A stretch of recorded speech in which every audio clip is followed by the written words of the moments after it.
Welcome back, everyone. We have a big video to get into today. Microsoft, Google, Wingstop, Spotify, and Chipotle all reported their earnings results, and they were pretty crazy. We had some amazing results from some of these companies and then some disappointing results from some of these companies. I'll be going through each of them in this video. I'll be explaining whether or not I think these companies are a buy, a hold, or a sell. If I think that investors are missing something with their earnings. Now, before we jump in to the earnings, I want to give an update on my predictions so you can see what I thought was going to happen and then what actually happened. So I came out with a video 2 days ago where I gave prediction on all of the earnings of these companies.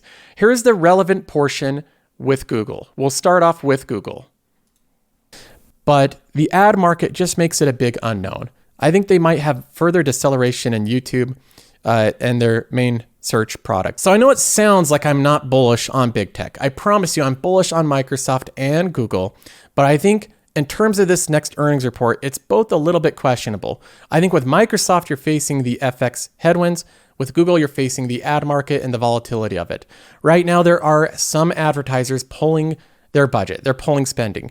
So we'll see how long that lasts. That's going to affect Google because that's how they make literally all of their income. And that is basically what happened. We saw some weakness with Google. And Google's supposed to be this company that's big tech. It's not weak. It doesn't have any weaknesses.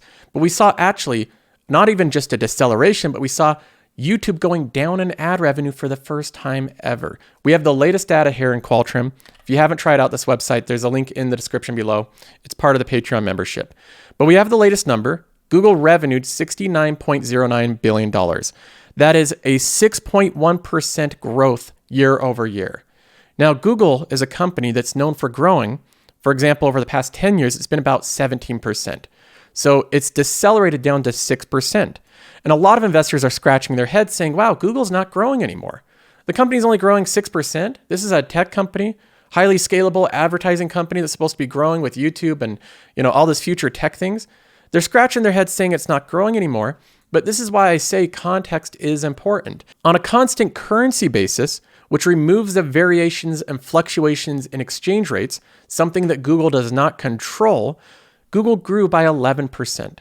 Is that so bad? 11% growth? I don't think so. So when you look at just the raw numbers here, this factors in the currency exchange rate. So Google makes a lot of money outside of the US. The dollar has gone up like crazy, making it so the exchange rate makes them look like they're not really making as much money as they would normally in a normal environment. But that exchange rate is crushing big tech, just like I thought it would for both Microsoft and Google. It's casting a big shadow over these companies, making it look like they're growing a lot slower than they organically are. The organic growth of the company on a constant currency basis is 11%. I don't think that's so bad.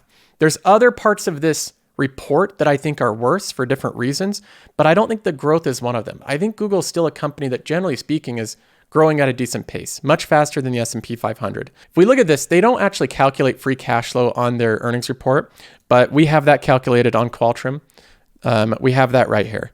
In free cash flow, the company did $16.08 billion. It's a lot of free cash flow. This company is a cash cow. Look at these quarters. Quarter after quarter, $15 billion plus in free cash flow. Google makes so much money. So you can talk about the growth rates going up or down a bit, but at the end of the day, this company is just printing a lot of money. This is actually a highlight. Google Cloud is doing well. It lost $700 million, $699, but that doesn't, a lot of people are looking at this, and someone on my Discord shared this chart here that I think portrays Google Cloud really well. Look at Q4 of 2019. 2.6 billion in revenue. So we're going from 2 to 6 over a couple years. The growth rates are 47%, some slight deceleration in growth as it grows bigger and bigger, which is expected. But this is a good business. Look at all of the numbers here. It seems pretty decent to me. The margins. So far, Google Cloud has always been a money-losing business. That's been a negative for them, detracting from their overall free cash flow operating income. But look at the margins over time. The margins go from 2019 being negative 46%, big money loser, all the way to minus 10%. So as it grows, the margins are also moving. They're improving over time. I think that next year, Google Cloud could become profitable. At least the margin story here is going to be a huge tailwind to Google over the next year. So in terms of their actual cloud business, I'm also very bullish on Google. I think it's a great business.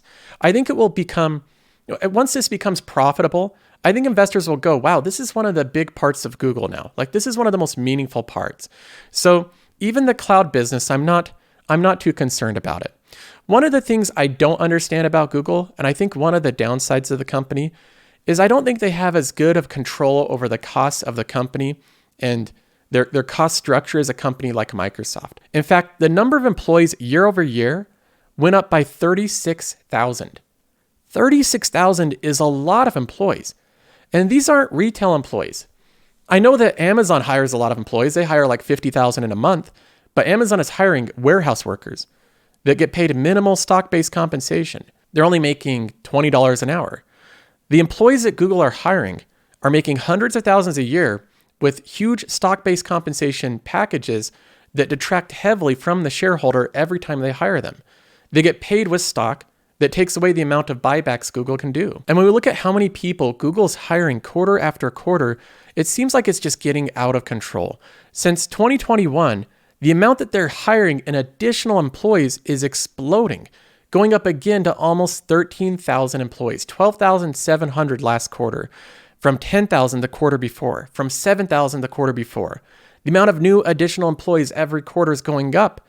And I know it's good to hire people. I'm glad that they have jobs and that type of thing.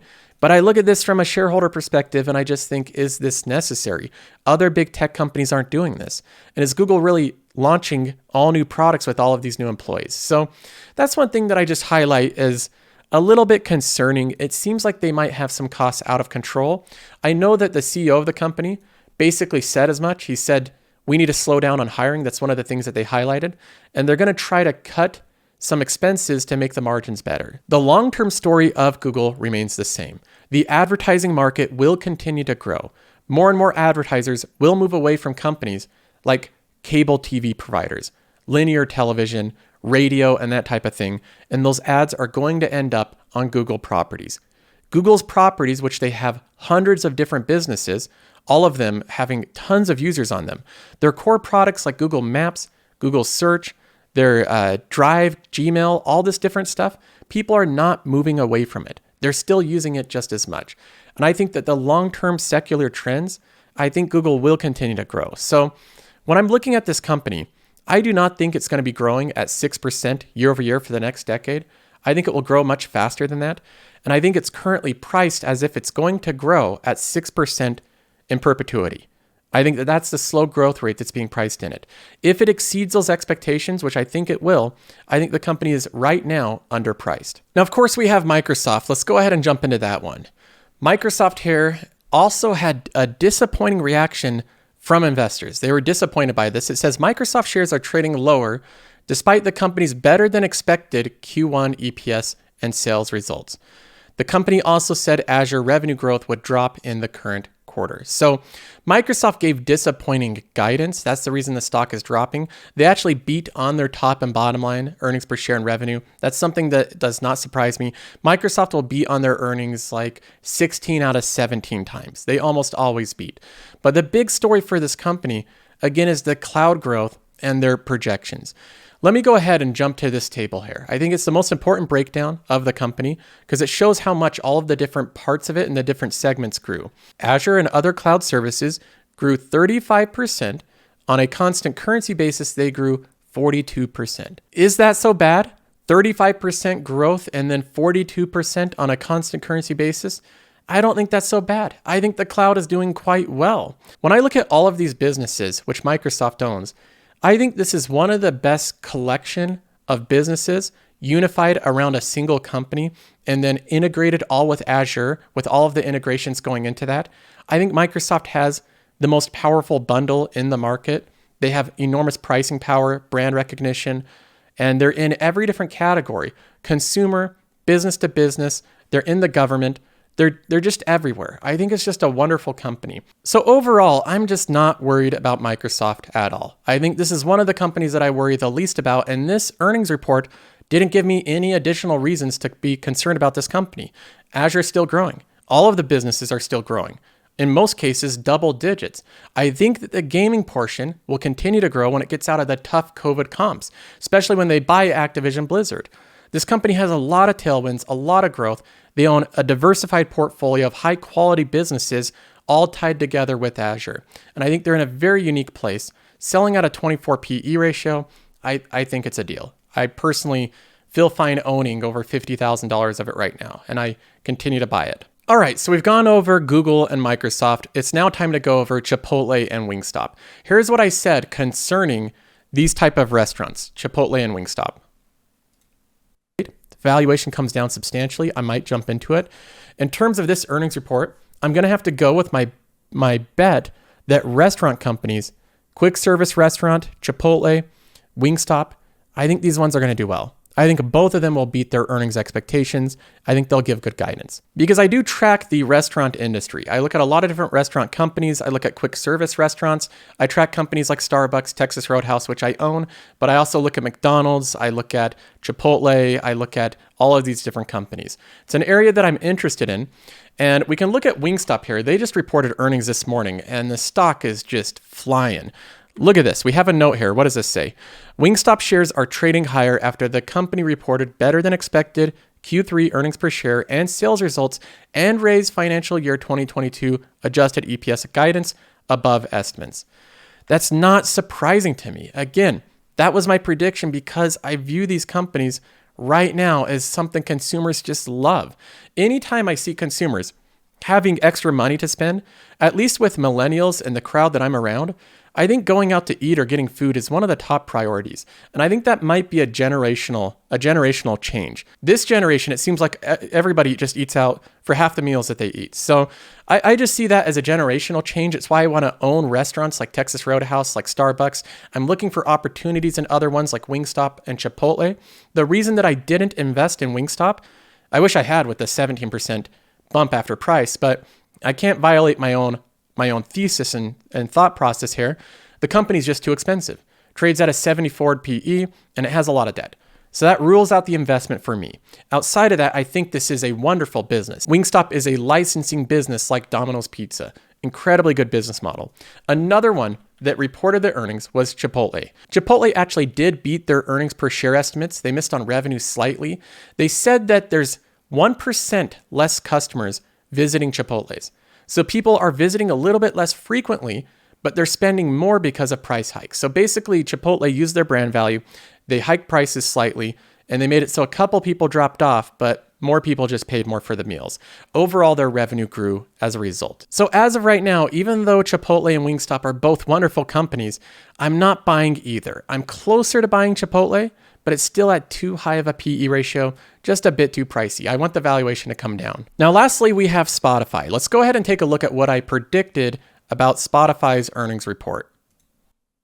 That's my big concern with Spotify. In terms of this earnings report, I think it's going to be another one similar to all the previous ones. Growing revenue, growing usership, cash flow is pretty static. And what do you know? That's exactly what Spotify did. As predicted, this company does great in growing in size, but as we know here, the Joseph Carlson show, growth without capturing the economics doesn't really create value. Value is only created in growth if you can capture economics out of the growth. And that's what Spotify struggles with. Here's an interesting stat about Spotify. Since IPO of this company, all the way back in 2018, since they IPO'd, the margins of the company have remained the exact same. They have not been able to improve margins at all in over 4 years. So in terms of this stock, it's just a continual disappointment in the fact that the management team tells you one thing. They say, we can improve margins, we can grow cash flows, we can do that at any time. That's what Daniel Ek keeps saying in earnings reports. But what actually happens, what the numbers actually say, is that they can't raise their margins. They can't grow free cash flows. They're not doing that at all. And I think as an investor, you have to be on the side of being pragmatic and patient. I'm going to wait until this company actually proves to investors through the numbers that they can grow cash flows. Because in the meantime, you might wait for another decade. This company's been around for a decade, and so far it's not generating profits. But until they can actually become consistently profitable, I'm going to wait on the sidelines. Make sure you're subscribed, hit the bell icon so you get notifications. I'll see you in the next one.